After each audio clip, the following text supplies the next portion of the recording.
ప్రతికూలతలు ఎన్ని చుట్టుముట్టినా నువ్వు ఉండాలి, నువ్వు బతికే ఉండాలి, నువ్వు బ్రతికే ఉండాలి. ఎందుకంటే దేవుని పని జరగాలి నీ వల్ల. నేనైతే చావను అన్నాడు భక్తుడు. నేనైతే చావను, సజీవుడనై ఉండి నా దేవుని క్రియలను వివరించేదను, నా దేవుని మహిమపరిచేదను. నేను బ్రతకాలనుకుంటున్నాను, నేను చావద్దు అనుకుంటున్నాను. ఎందుకో తెలుసా? నా దేవుని క్రియల్ని వివరించడానికి, నా దేవుని చిత్తం నెరవేర్చడానికి, నా దేవుని ఆలోచనలను, ఆశలను తీర్చడానికి నేను ఉండాలి. ఆయన నిన్ను బాగు చేసేవాడై ఉన్నాడు. మెలకువ కలిగి ఉండవు. వాడి తంత్రాలను పసిగట్టు.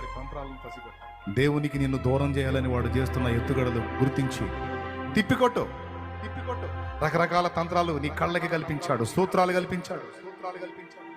నీ కళ్ళని మాయ చేస్తున్నాడు వాడు, నీ ఆలోచనలను ప్రభావితం చేస్తున్నాడు, నీ టైంని పాడు చేస్తున్నాడు. తిప్పికొట్టు వాడిని. కలుసుకో దేవుణ్ణి,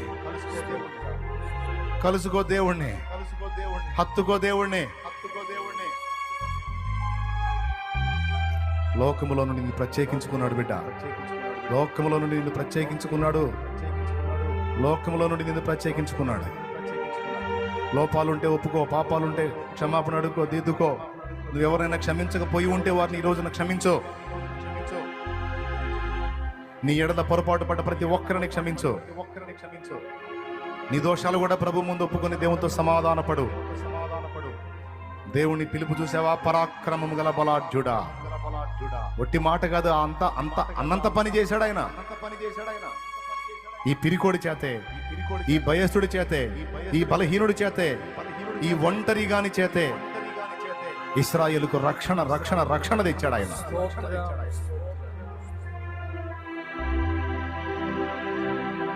ప్రార్థన చేద్దాం. తలలు వంచి కళ్ళు మూసి అందరూ కూడా స్తోత్రం ప్రార్థన. పరిశుద్ధుడైన తండ్రి, ప్రేమ కలిగిన ప్రభువా, నీకు వందనాలు అయ్యా. శుక్రవారపు దినాన నీ దాసుని వాడు తేటగా మాతో మాట్లాడినందుకు నీకు స్తోత్రాలు ప్రభువా. మళ్ళొక్కసారి నీ వాక్కును మాకు వినిపించినందుకు కృతజ్ఞతలు చెల్లిస్తున్నా. ఏ విధమైన తంత్రాలు మేము ఏర్పాటు చేసుకొని దేవానికి విరోధంగా పాపం చేస్తున్నామో, యథార్థతను దూరం నుంచి తొలగిపోతున్నామో, దయచేసి దాని నుంచి మమ్మల్ని విడిపించండి ప్రభువా. యథార్థంగా నీ ఎదుట బ్రతకడానికి సహాయం చేయండి దేవా. తప్పు చేసినప్పుడు యథార్థంగా నీ పాదాల దగ్గరికి రావాలి ప్రభువా. కప్పిపుచ్చుకునే ఆ మనసును తొలగించండి ప్రభువా. ఎదుటి వారికి కీడు చేసే మనసును కూడా మా నుంచి తొలగించమని ప్రార్థన చేస్తున్నా. నా తండ్రి, నీకు వందనాలు ప్రభువా. మా పొరుగు వారిని ప్రేమించే మనసును మాకు దయచేయండి ప్రభువా.